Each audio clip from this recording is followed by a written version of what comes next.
Hello and welcome to Farm Business Bites. My name is Neil Butler. Today we're going to discuss psychological safety in the context of farming and its importance in rural and agricultural environments. My expert guest today is Sally Murfet, the Chief Inspiration Officer at Inspire Ag, based in southern Tasmania, but working with clients across Australia. A farmer's daughter with a deep connection to the land and a strong passion for Australian agriculture. Sally has 25 years of hands-on experience on farms and working with agricultural companies, providing a unique background from paddock to the boardroom. Sally is also a certified member of the Australian Human Resource Institute and is an accredited facilitator of the behavioural assessment tool DISC Flow. Hello to you, Sally. Hello, Neil. Thank you for having me on. Thank you for coming along and chatting to us. Now, let's kick off the conversation with the obvious question. What does psychological safety mean in the context of farming, and why is it particularly critical in rural and agricultural environments? Yeah, look, it's a really interesting question, Neil, and you've gone off with the big one off the bat, so well played you. I think in the terms of psychological safety in a farming context, it's really important. Psychological safety is about the ability for somebody to feel physically and psychological safety on farm. The grandmother of the term psychological safety essentially says that psych safety is the ability for somebody to show up in a team, to share a different opinion, to point out mistakes, or to simply say, I don't understand, without fear of retribution. So I work in a corporate environment. I suspect it's equally important in that environment as well. The ability, I guess, for people to be themselves rather than being someone else. Is that fair? That's a really fair thing, and I think you look at psych safety from a farming context, and I think there's a few key elements that come into play. One is open communication. I think that's first and foremost. So the ability, as I said before, to share concerns, mistakes, ideas without fear of judgment or retaliation.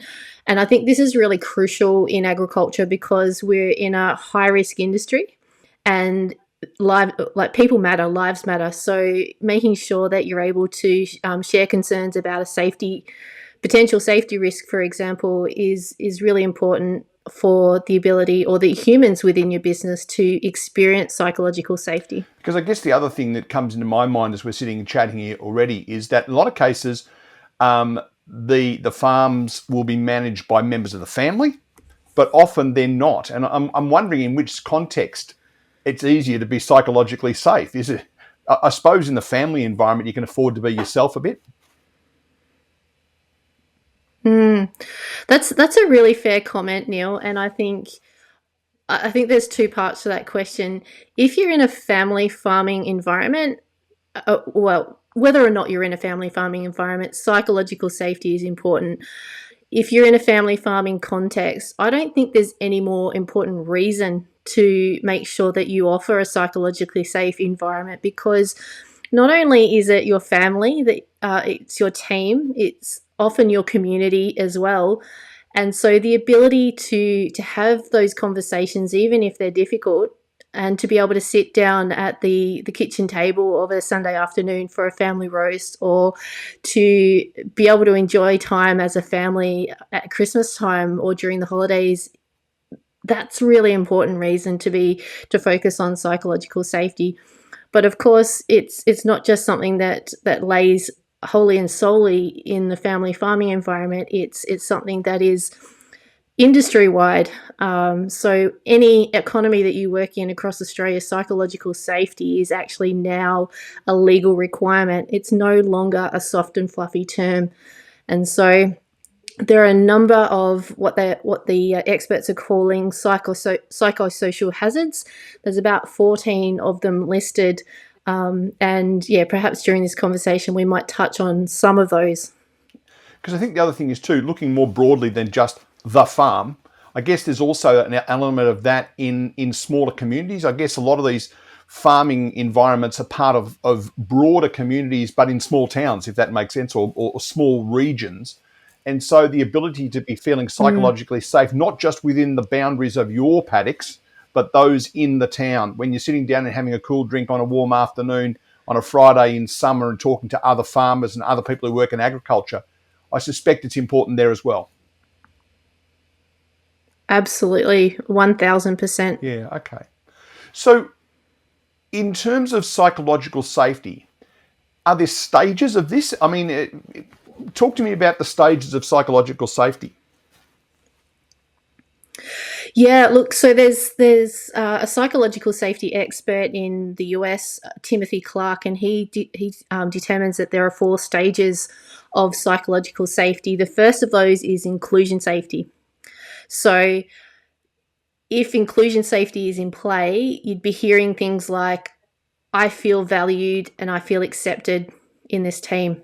So that's the first one. And so The feel second, included as me as I am, as distinct from having to be someone to fit in. Yeah. yeah, Yep. Okay, absolutely, that makes sense. absolutely. Yep. So the second, Neil, is learner safety. So if I'm a part of your team and I feel that I have learner safety, you'll hear me say things like, I feel safe to ask questions and I feel safe to make mistakes. Mm-hmm. And I guess in that situation, if you feel comfortable asking for help because you feel safe to ask about learning, you're less likely to need to make mistakes, I guess, is the other part of that. Yeah, yeah, absolutely. There's actually been, I digress a little bit for a moment, Neil, but there has actually been studies done in the health sector which looked at medical teams and the number of mistakes that they made in alignment with psychological safety. And what they found was in those studies is that those teams that actually had the psychological safety to pick up on a doctor's mistake or any other medical professional's mistake, those were the most psychological safe teams because they felt within their right, and they felt that they wouldn't be made it, or they wouldn't be mocked Mm-hmm. for actually pointing out those mistakes. It was all in the interest of patient safety, making sure that happened. Yeah. Okay. So again, The it third, points towards not just the impact on the individual, but the people who are downstream from that as well. Mm. absolutely, Yep. absolutely, that's what it's all about at the end of the Yep. day. The third of those is contributor safety. So I feel safe to contribute ideas without fear of being mocked or ridiculed. And then the third of those is challenger safety, which we kind of touched on a little bit earlier about I feel safe to ask questions or I feel safe to challenge the status quo. So I think that's a rudimentary but a really clear outline of what the 4 stages of psychological safety Yeah, are. and I think, as I reflect on it myself, I can see that the issue of challenger, because in many cases, I suspect people who are working on farms are learning from the people who have been on that farm for 20, 40, 50, 60, 80 years. And to challenge the status quo is, to my mind, one of the biggest challenges you'd have because, that's the way we do things around here and always have since grandpa was a kid. Yeah, yeah, and that's a cultural thing that's kind of embedded in agricultural systems, and I'm really passionate about changing the dialogue around that. Okay, so let's think about each of the 4 stages then. Give us an example of how that might play out on a farm, on what is we're going to amusingly call a typical day on the farm, which we all know doesn't exist, but that's okay. Run with me on it anyway. Yeah, okay. So if I think about the 4 stages of psychological safety, and I think about the key factors that are identified in Safe Work Australia's psychosocial hazards, I mean there are 14 of them, so we don't have enough time in this interview to go through all of them. But just by way of example, isolation is actually a psychosocial hazard. So if you think about isolation in terms of reducing emotional safety, it gets really hard when you've got teams that are working independently of each other in remote locations. It does get really hard to spot some of those very early warning signs of psychological safety. It is very much a Isn't it mouthful, isn't though? it, Neil? That's part of the fun. Yeah, so doing things like building in regular check-ins into your management, I think, is really important, and these can be micro catch-ups via the phone or face to face. But I think what this does, it normalizes that support seeking behavior in your team. So that's one example. I think the second example that I would give in the time that we have available is sustained workload. I think, we have a lot of pressure. We get a lot of seasonal pressures in this business. So thinking about how you're managing workload to reduce the pressure on your team, to reduce the burnout. I think if we do that, we're actually getting better decision-making capability from the people that are driving the production in this business. So I think it's important for leaders to model what healthy work rhythms look like. So being the workhorse 24/7 is not setting a great example for your team, because you're not encouraging them for that really important rest and recovery. That's one part of it. So doing things like doing rotating breaks where possible, encouraging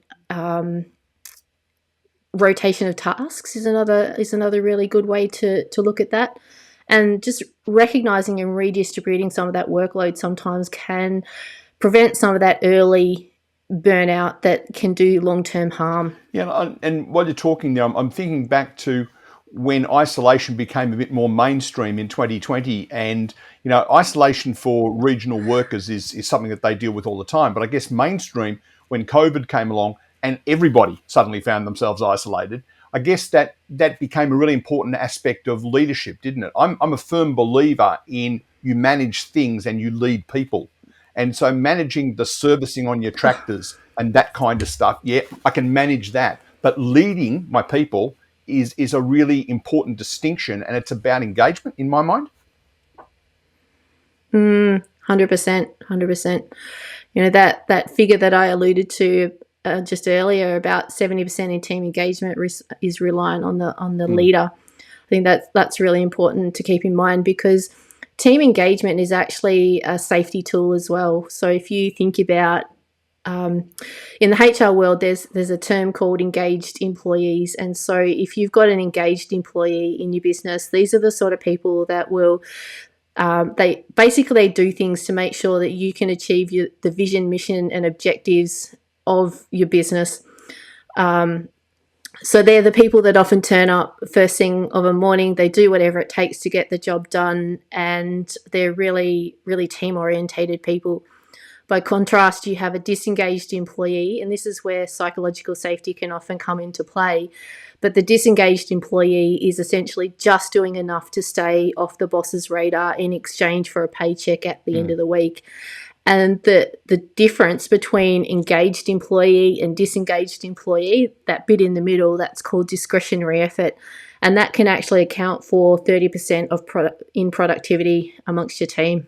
Yeah, and I think a lot of what you're saying there, I think most people go, yeah, I can see that happening in an office environment, a corporate environment. But it's a change of mindset to also see that in the hustle and bustle of the outside, world in the paddocks, isn't it? Yeah, absolutely. And that's probably the common thing that I hear, Neil, is that, all of that's great information, but how does that relate to agriculture? Well, what you see out in the marketplace, so to speak, or out in the broader public is exactly what you see in an agricultural workforce. So it wouldn't matter if you had a retail store or a physiotherapist practice or a doctor's office. The same thing applies. Unless you have psychological safety within your team and within your culture, there's not a lot else that you can do to improve the productivity and performance of your business. So given that a number of the people who will be looking at this fine piece of cinema that you and I are building at the moment are going to be people in the agricultural industry, what are some of the unique psychological hazards that farmers face and therefore often get overlooked in the hustle and bustle of the day-to-day work? Yeah. As I said before, there are 14 psychosocial hazards, but just to name a few of them off the top of my head, we've got things like high job demands, so where you've got long hours, physical labour, constant time pressures, unpredictable conditions and workloads. So that's high job demands. You have low job control, and low job control looks like basically little say or little autonomy how an individual goes about their work. It can be things like or thinking about the family farming unit. There's a lot of or in any business really, there is a lot of hierarchy in our teams often, and so we're very traditional about the way that we lead and manage our team. We're very carrot and stick about that. My advocacy here today, and anyone that will essentially listen, is that we need to focus much more on being relationship-based leaders over transactional-based leaders, because that's where the future lies in being a modern people leader. Poor supports is another one. So if you offer your team members lack of guidance, they don't get emotional support when they need help to access that sort of support. Relationships, this is often the reason that I get called in to support farming businesses when the relationships have turned sour. It can be things like bullying, disrespect. I'm just trying to think of anything else. Unresolved tension, conflict. And in a family farming unit, this is where things often this is where things become unthreaded a little bit, because we don't understand the differences between healthy peace, unhealthy. We don't understand the difference between unhealthy peace and healthy conflict. I think that's really important. Our conflict avoidance, I think, is something that's stifling agriculture, particularly when it comes to family farms, in the succession or the transition of the farm or assets or management to the next generation. And unlike, I think another one. Unlike a lot of people who go home at night in many jobs, you're going home with the employees in the family run operation as well, which doesn't allow you to resolve in lots of cases. Yeah, and that's right. And I do a lot of public speaking around the topic of people management on farms in Australia, Neil. And that's one of the things that I offer up often as a model, is that unless you draw a line in the sand, so understanding what's above the line and what's below the line, it does become really hard to create a culture where everyone does feel psychologically safe. And so I think this is something that we should be teaching our team as well, is teaching them what is acceptable, being really clear on the standards of expectation, and using that as a model to coach your team to take accountability, take ownership and responsibility for the way that they're showing up and the way that they're leading, whether they have a title or not. That's super important to me. Yeah. So, some of the terminology we're using here, as I said, fits very comfortably into the corporate environment. But when you've got farming environment, you've got leaders on farms, people who are running the business, and we often forget that running a farm is actually running a business. To me, obviously, an important aspect of any team environment, wherever it is respect and trust. What are some of the things specifically we could write down on a bit of paper now that say, on Monday, I'm going to try and do something like this? What are some of those activities that we could work towards to help build trust and respect, particularly when there's family involved? Yeah, great question, Neil. Great question. There's if I can divert from that a little bit, there's actually a model out there that says there are 5 dysfunctions of a team. And so the creator of this, Patrick Lencioni, says that in a team where there's dysfunction, there's an absence of trust. First and foremost, think about this like a triangle. That's the base of the triangle. There's an absence of trust. There's a fear of conflict. We don't know how to disagree with each other respectfully. There's a lack of commitment. There is an avoidance of accountability, and I think that is a big one in our industry. And then there's an inattention to results. And so without trust, without the healthy conflict, without accountability, and without a key focus or laser focus on the results, that's we really don't have much. So yeah, building that is absolutely essential. Building trust, building engagement in your team doesn't have to be a big ticket item. It can be simple as building some little moments in the day or in the week where your team can come together and they don't necessarily have to talk about work. I've seen a great example in industry recently where they have a morning tea of a Wednesday, and they call it "We Wear Pink on Wednesdays." And so each member of the team wears pink on Wednesday. They come together for an extended morning tea. They throw a few dollars in the hat, and each month they will choose a charity that they choose to work with or choose to donate the financial resources from the morning tea for that particular month or quarter. And so you might think, oh, well, that's all well and good. Everyone's getting a cup of tea and a bicky. But what it is, it's teaching a team about making decisions together without the pressure of a real world work scenario or on farm scenario.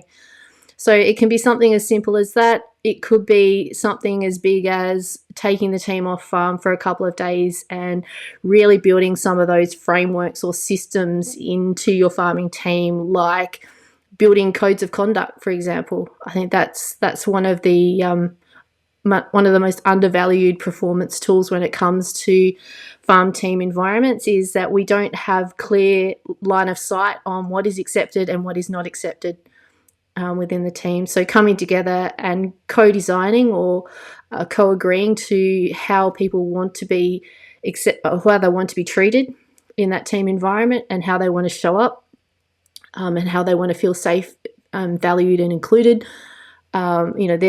There's two extremes from, a 5-minute or a half an hour cup of tea once a week to taking the team off farm for a couple of days to really get down into the nuts and bolts of building a high performing farm team. This one is a nice, easy lob over the net for you to smack down for a winner. Farmers are pretty busy people. Is it that important that they take time out to do this stuff?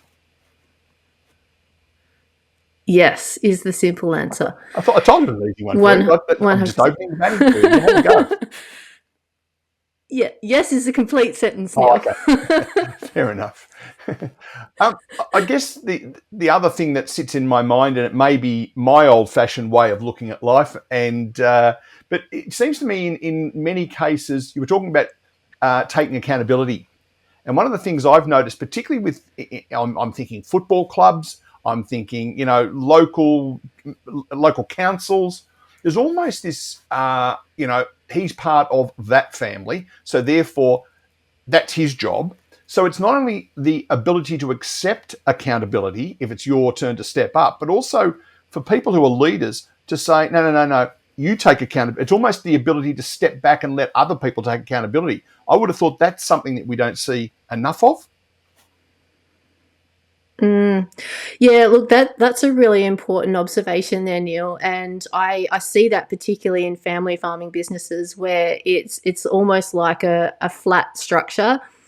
There's been no, I spoke before about clarity around expectations, and that includes role as well. Clarity in what the role is of the individual that's a part of that family farming team. And so having clear job descriptions is a really important starting point. And what I'm seeing in the clients that I'm working with is that those farming businesses that do have clarity around role, they do have some basic systems of support around policies and procedures and things like that. Because the team has taken time to be really clear on what the standard and expectations in role and contribution is, they perform above any other team that you care to measure against. But I love your analogy about football. That's something that I've been thinking a lot about recently as a professional cricket and football Uber mum, taxi service that is. I've seen some really phenomenal some phenomenal examples of coaching and how that impacts on performance and psychological safety in the last 12 or 18 months. My daughter is involved in a senior football team, as well as an under 16s football team, and I've just watched the different coaching styles and how, one coach in particular, let's focus on the positive, or one team in particular has a very supportive coaching environment. So the head coach is absolutely like really hard and fast on behavior and conduct issues that come up within that team. So anyone that's behaving outside of the team, the club culture, anyone that is bullying or harassing, that coach will absolutely stamp on it straight away. Sometimes the individuals go away with a few scars, but they always come back because they know that coach is hard but fair. So he's built that culture of trust within that system, that I can pull you into line and I can hold you to account, and I'm not being nasty about it. And then the assistant coach in that particular example is, when you hear him on the sidelines and he's a part of the game, what you're hearing from him is great hit, great mark, great tackle, great contest, go hard. Like he really encouraging and supporting. Where I've seen other coaches just absolutely roar at their team and call them all the names under the sun and wonder why they're not getting performance out of their team. And so, yeah, thank you very much for that segue into football. It's something that I've been thinking about a lot lately, because I think we can relate to sports in Australia. And so, yeah, I've been thinking about that a lot, and I think I will continue to think about it a lot more, because I think there's some great learnings from sporting teams that we can bring into farming team environments. I think the other thing too, you made an observation there a couple of times about having a code of conduct or, a job description. To me, they are both critical documents, not to be used to hit people over the head with, but they draw lines in the sand, to use your expression earlier, that says you step outside of this, you're no longer being a team player. You stay inside that. It's still the lines need to be broad enough to allow for individual. We're not looking for 25 people to run out all doing exactly the same thing on a football field. But what we are doing is saying, here's what we believe is the box we all belong in. Step outside the box, we'll pull you back into the box. And so I guess that's another advantage of having those documents in place. You nailed it. Absolutely nailed it, Neil. That is 100% the reason that you have it. It takes the mental and emotional load out of managing team, because you've set the standard, you've communicated the expectations, and ideally you've co-designed that with your team. So your team has actually had a contribution to how they want to be treated or show up as a team. And so when it comes to performance management, for example, it builds in psychological safety from a leader's perspective as well, because instead of saying, this is what I expected of you, you stepped outside the box or outside the boundary, you're in trouble, here's the punishment. The conversation then can be flipped around to go, this is what we agreed to as a team. This is how you said you wanted to be a part of this team, how you wanted to be treated. At the moment, your behavior is not reflecting that. Do we need to have a conversation? So it completely flips the script on managing a team. Yeah, and I think my thinking is, if you don't create expectations and share them, people will make up their own expectations. And it's always really hard then to say, well, you're not meeting the expectations, when in fact the person who's not meeting them says, well, I'm meeting my expectations. So again, having something that's agreed and committed to, I guess, becomes really important. Yeah, absolutely. There's a saying, Neil, that the standard you work past is the standard that you accept. And I just love that, because, if you see a behavior in somebody in your team that you think is not acceptable and you do not address it, you've essentially drawn that line in the sand to say that behavior is okay around here. Yeah. And so next time a situation comes up and you don't draw a line in the sand again, that behavior then gets worse and worse and worse over time, unless you take the time to actually sit down and address the situation head on. in a healthy and positive way. Yeah. Now, one of the things that is not unique, but certainly a hallmark of working in agriculture is the likelihood that at times you'll be isolated. And we've also got workplace pressures that are different to, my boss gets a bit grumpy with me occasionally and says, come on, you promised you'd do this. But, things like drought, flood, fire, things that you have absolutely no control over, contributing to those workload pressures, as well as, doing your job. I'm assuming that they're all red flags in terms of psychological hazards. What should team members be doing? What should they be looking for? And how important is it to intervene early? Yeah, so I talk about that in terms of from a leadership perspective. If you think about a circle, right? So inside this circle are things that you have control over as a leader or a manager of a farm business. The way that you communicate, the way that you show up, the conduct that you allow or don't allow, um, the policies, procedures, systems, and processes. They're things that you have control over. On the outside of this circle are things that we don't have control over. And when I'm presenting, I always offer up a little acronym to help people remember that. So it's called PESTLE, which is political, economical, social, technological, environmental, and legal. Well done. I found You it. didn't I even got have it. to write that down. Well done, you. Yeah. And so without going through them all, for example, things that we don't have control over is the current state of the political environment. I mean, we've only got to look what's happening in the US and even here in Australian politics to understand how leadership or political leadership, for example, can have an impact on the way that we lead and manage our teams in terms of the political frameworks, or the red tape is another example of that political environment. You think of economic, it's what's the current state of the interest rates, what are commodity prices doing, those sort of things. And then technological might be things like what science or scientific or technological advancement is coming into play, which is fundamentally shifting the way that we go about growing food and fibre here in Australia. Which also fundamentally shifts the way that we lead and manage our team as well. So I think about it in those sort of contexts, in terms of we have the stuff in the middle, that's the stuff that we manage, and then the stuff on the outside is stuff that we mitigate against. Yeah, because often they're also not only do we have no control over them, they're often the least predictable. They'll come out of left field quite literally. Yeah, absolutely. I'm going to put you on the spot. I don't know how much you're going to enjoy that. Have you got a real life case study or an example, or however you want to call it, where psychological safety practices made a measurable difference on a farm? We all know that it's probably a good idea, but is there some kind of case study where you can see a measurable difference?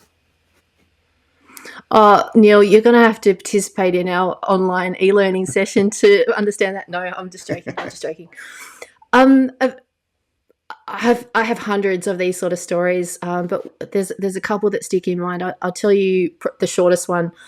I had a client about 5 years ago who had some really challenging problems in their business, and it was around behaviour and conduct and the way that people were showing up, or certain people in that business were showing up. The client had decided they bought 2 new farms, and on those 2 farms was a different way of managing, like it was a different system, irrigation system. So there was different ways to manage that particular system. Now, a lot of the behavior that was showing up was actually a result of something that the client had no control over. And when we got down into the nuts and bolts of it and found out what was happening underneath the surface, what was happening was that the behaviour these employees, and one in particular, were showing wasn't because they didn't want to be a productive and valuable part of that team.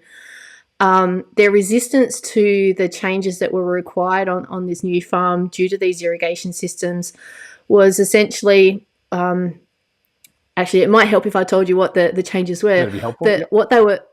Yeah, it would be helpful, wouldn't it? The client wanted to integrate a basically a night shift into the irrigation. So Mm-hmm. rather than everyone on the team on the separate properties that they were responsible for, rather than them doing a night shift and then trying to do their work during the day, they wanted to integrate one person to work across all of the 8 farms that they had to just manage irrigation for that night. And so they wanted to do this on a weekly basis. So it was a week on night shift, and then you got to rest and recover during the day. So rather than having 4 team members absolutely fatigued because they were trying to manage that irrigation cycle, it was one person taking the brunt of that load for 1 week on a rotating roster. Mm-hmm. So that's what they were trying to do. There was a lot of resistance to that. And what we found out later was the resistance, as I said before, wasn't because that the person didn't want to be an effective and efficient person within that team. It was because they later divulged that they had a very significant mental health problem that was being managed with medication, and that medication was administered of an evening and would essentially make that individual a zombie. So this individual wanted to be a part of the team, wanted to contribute to team culture and performance, but didn't have the psychological safety to say, hey, I've got a medical reason why this is not going to be a great idea for me. Because he didn't want to divulge that he had a challenge in that area, because, basically the medication helped him manage that and mask that. And so that was the first time in that individual's 15-year tenure on that farm that they actually realised that this individual had a mental health challenge and was dealing with that. So that's one quick example of psychological safety and how that plays into the performance, the culture, but also the individual effectiveness of each team member. And the irony of it is, I suspect that if they're a group of people who get on really well, not telling them is actually more detrimental than telling them. And often in a situation like that, you would find everyone goes, well, okay, if that's how it is for Davo, let's all get around Davo and help Davo out. But whilst you keep that to yourself, and that's only kept to himself, presumably, because he didn't feel psychologically safe to tell them. So it's kind of a chicken and egg thing there, isn't it?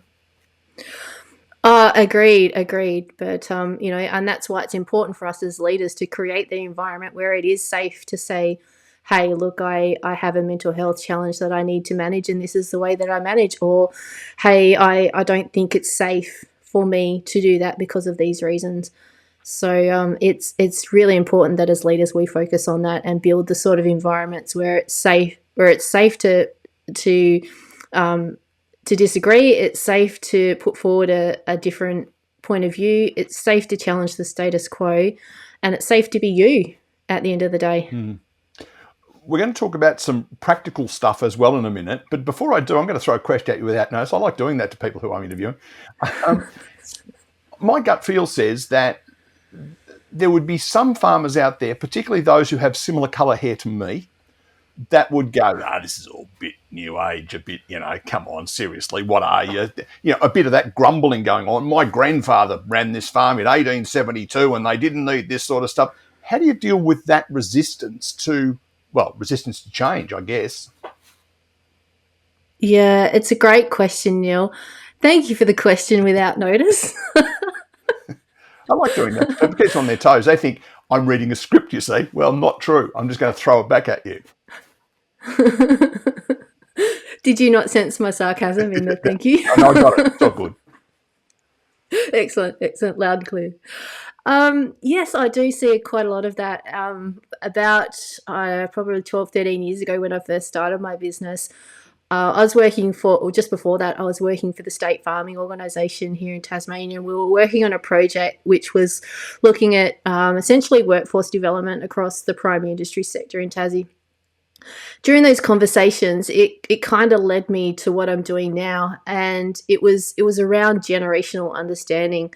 So I actually went searching for a tool that would help me communicate to the stakeholders in that project at the time and later clients in my business about the differences between each generation, because I got really tired of hearing the older generation say the younger ones were just lazy, self-centered, entitled. And then on the flip side of that, I got tired of the younger generation saying that the older generation were just dinosaurs stuck in their ways and that they were never ever going to change. And so the reason this piece becomes really important in Australian agricultural teams, particularly on farm, is because it's not uncommon in this day and age to have 5 different generations working in a farm business at any one time. And that's any business that you care to look at, whether we're looking at the grocery store or we're looking at the, I don't know, even at McDonald's, I suppose, places like that, in hospitality businesses. And so understanding the unique perspective, the richness of diversity, perspective, and experience that each generation brings to a team has been really important in the work that I do. So rather than gossiping about each other, really taking the time to understand those differences and appreciate them, because when we do that, what we actually get is we get a team that we get better workforce participation. It actually builds trust and rapport in our teams as well. And at the end of the day, it's better for the business because we've got better productivity in our businesses. So I talk a lot about the need to change, as I mentioned before, the need to shift from that transactional way of leadership. And traditionally it was about putting people on the payroll, taking people off the payroll, managing disputes. That's what HR was about traditionally, whereas now it's much more about the relationships, the people, the culture, the strategy, the workforce strategy. And so shifting from a hierarchical carrot and stick way of leading and managing people to a way that is much more people focused, relationship based is just absolutely, it's the magic of managing a farm team. Yeah, and I've spoken to other people in other conversations, and we talk a bit about the fact that one of the other challenges, I guess, of people, who are 3rd or 4th generation farming people, they learn from their dad, who learned from their dad, who learned from their dad, and now 2 or 3 generations younger than them, their sons and daughters, that in itself is something of a change, but also are coming back to the farm with a tertiary degree in agriculture, more so than ever before, I suspect.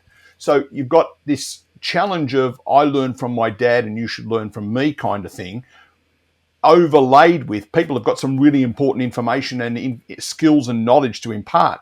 So therefore, in my head, you'd be saying, with that trust and psychological safety, to bring that term back into it again, as a young person coming onto the farm, I'm okay to say to grandpa or great-grandpa, as the case may be, I learned this the other day and I think it would be really valuable to think about in a non-challenging yet challenging way, if that makes sense.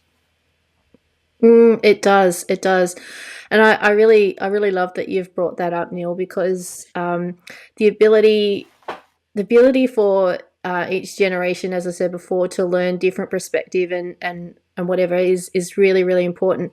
And when I talk about this, like the generational side of things, and we did it this way, now this is the way that we do it, I generally show people a graph, and unfortunately we can't show it on this medium that we're talking on right now, but it's basically a table that a global research company has put together on the different generations and things like the technology that was in play for each particular generation, the way that people like to be led or were led, the way that people like to learn. All of that stuff has changed and evolved over time.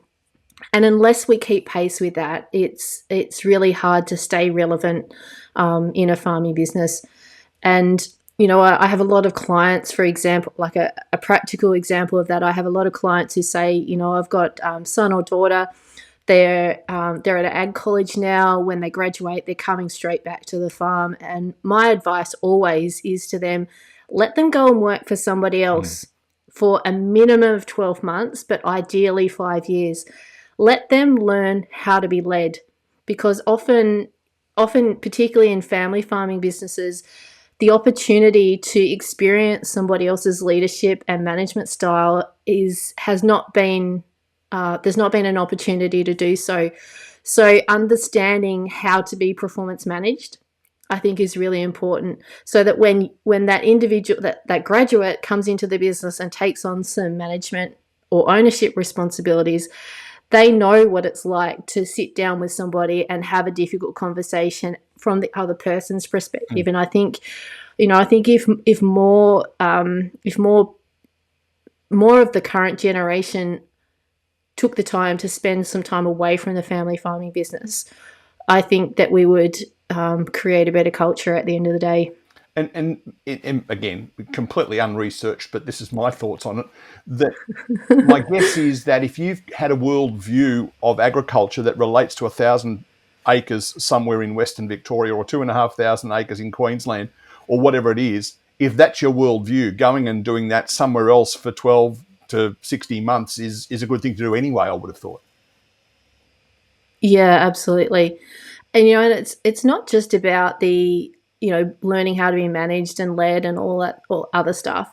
It's understanding, and I encourage people to go into some semi-corporate environments as well to understand, safety and policies and procedures and how position descriptions work, and some of those, what agriculture traditionally terms as the corporate stuff, but is absolutely the fundamental of managing an effective farm team.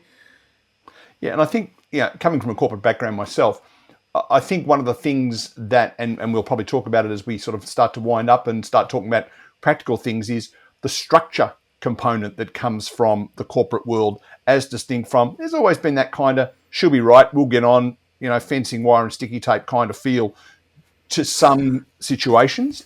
Having that structure, we're going to talk a bit about plans and so forth in a minute. I think that's something we could learn from the corporate world. Oh, absolutely, absolutely, and that's why I really strongly encourage, yeah, encourage that current generation to do that, because it's as I started to allude to before, it's not just the systems, the processes, the policies, the procedures, all that sort of stuff. It's actually the real world connections that you get, particularly if it's an agricultural based business that you choose to go and work for when you're not working for the family farm. Those connections, those industry connections, become really valuable later in life. And unless you learn how to build those and the importance of them, I think you can learn lessons the hard way that you shouldn't really necessarily have to learn, because you could have learnt them from somebody else and sped up the process. Yep, absolutely. All right, rubber hits the road time. What are some of the simple, actionable strategies that farm owners can implement to begin reducing psychosocial risks? Yeah, so the couple that I would offer up is structured check-ins. As I said at the start, the importance of even a 5-minute check-in can have a really significant impact on an individual. Even something as simple as what are you going to stop, start, and continue? That's the basis or the framework for your conversation. Or genuinely thanking your team for the contribution that they made on a particular task. There's actually research out there that says that an individual can last up to 3 months on a simple thank you. And I think that's something that's vitally missing from a lot of the conversations that we have in this industry.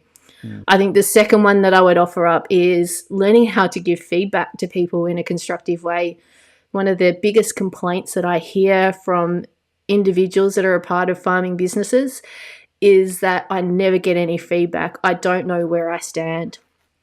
And so a very simple one that I can offer up is called the SBI, which stands for Situation, Behaviour and Impact. So as a leader, if you've got a situation that's gone pear-shaped, you might describe the situation to the individual. Yesterday during shearing, X happened. The behaviour part of it goes, you raised your voice when the gate was left open. So that's the behaviour that you experience. And then the impact could be, I'm just trying to think of one off the top of my head. Well, for example, the impact could be it made the younger workers in the team feel nervous and unsure about working with you. Yep. and you're a respected member of this team. So yeah, thinking about that framework in the way that you're giving feedback, SBI, doing those structured check-ins, and saying a simple thank you, I think would be three non what's the word I'm looking for? Low impact on the budget, Yep. on the financial budget, strategies that you could use to help improve communication, manage your conflict, and create an environment where everyone feels seen, valued, and heard. I think the advantage too of providing, if you like, regular feedback on a regular basis in a more structured approach is most workers who don't get that typically get feedback, but only in the situation where they've done something wrong. And so therefore the boss flies off the handle, Yep. and there's nothing to be Yeah. learned there. All they realise is they've done the wrong thing, and there's no opportunity to learn.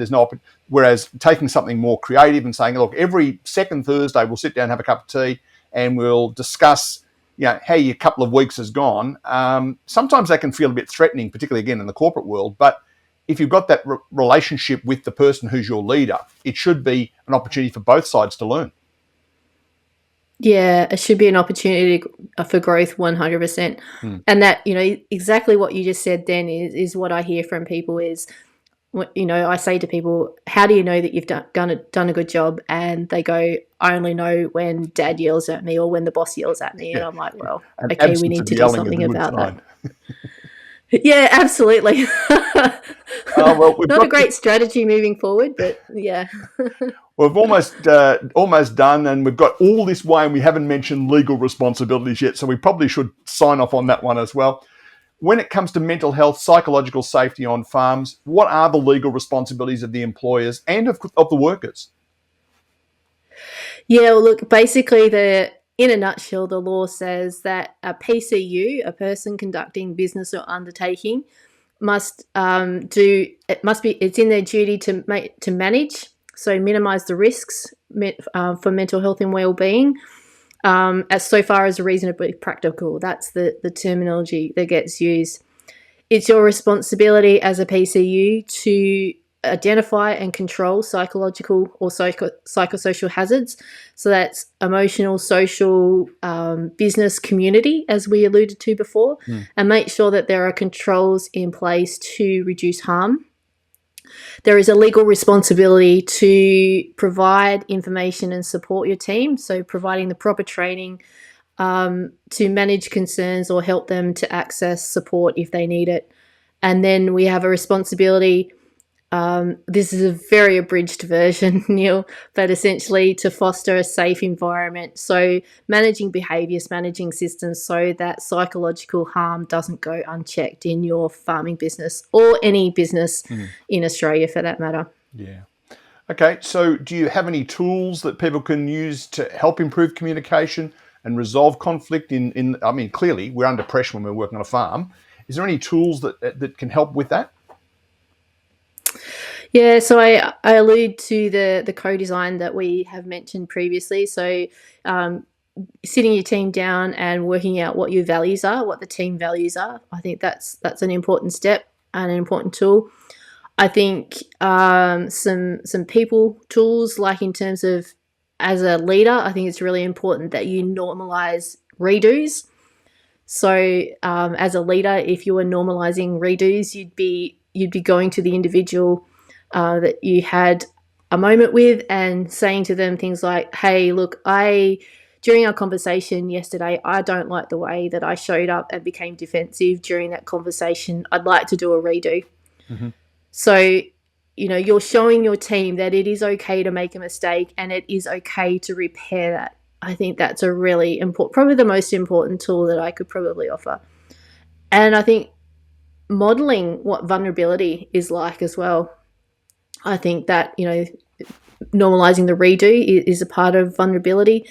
But just, sitting down with your team and saying, look, I don't actually have all the answers. I don't know the solution to this particular problem. Let's sit down and have a conversation about this as a team. That builds trust, builds rapport, and it creates a culture where everyone feels safe and heard.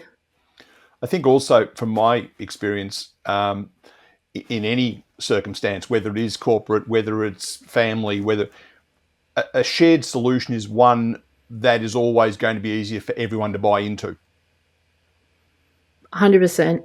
100%. And that's why I love co-designed systems, processes, policies, procedures, values, whatever that looks like. Because when, as you say, when everyone's had a contribution to that particular decision, or had been able to have their say in a safe way, that's where you get true team performance from, because you've created an environment that is safe for everyone to thrive in.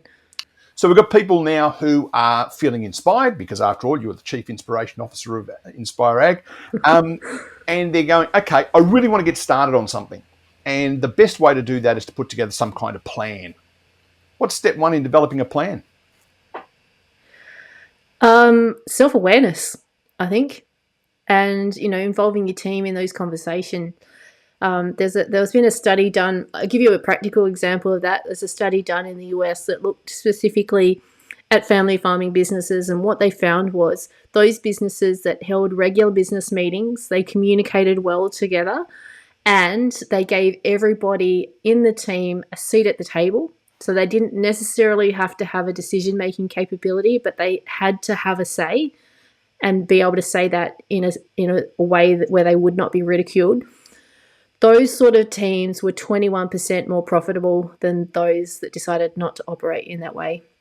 So it doesn't have to be technical, Neil. It really doesn't. Like, just bring the team together, be vulnerable with them, saying, I don't know what this looks like. I want to focus on psychological safety, but I need your input to do that, because it looks different for every team. What is safe for me might not necessarily be safe for you, Neil, and vice versa. So asking your team, getting that input, and working out a plan together, because as you say, when you have that ownership and that shared responsibility, that's where the magic happens. That's where the rubber hits the road, and that's where you get teams that want to come to work, because they've got an environment around them that is safe.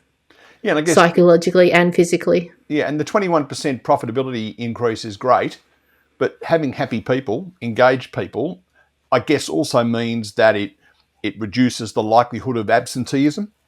It reduces the likelihood of someone saying, I've had enough of this, I'm going somewhere else, and going to have to go through a whole recruitment process. It reduces the likelihood of, during that recruitment process, everyone having to step up and do more work than they otherwise would have because they're one short. I guess all of those things play into the advantages of having some kind of psychological safety plan in place. Yeah, absolutely. Nothing else to be said, Neil. Doesn't sound that way, nailed it. Except there is one thing we do need to say, and that is, of course, Sally Murfet, thank you for your time. Sally is the Chief Inspiration Officer at Inspire Ag. Tell us about where people can find more about your organisation. Yeah, I think the two easiest ways, Neil, is to jump on the interwebs, as they say, www.inspire- or a little hyphen in the middle, ag.com.au, or across any social media platform, Inspire Ag Oz. That's where you'll find me. Okay, so www.inspire-ag.com.au or Inspire Ag Oz on any of the social media platforms. Thank you so much, Sally. Thank you so much for having me, Neil. I really enjoyed our conversation today. Thank you. Now that's all we have time for in this episode of Farm Business Bites, presented by Partners in Ag and supported by WorkSafe Victoria. For more information or to contact Partners in Ag, please visit the website at www.partnersinag.org.au. Thanks for your company on Farm Business Bites today. My name's Neil Butler. Goodbye for now.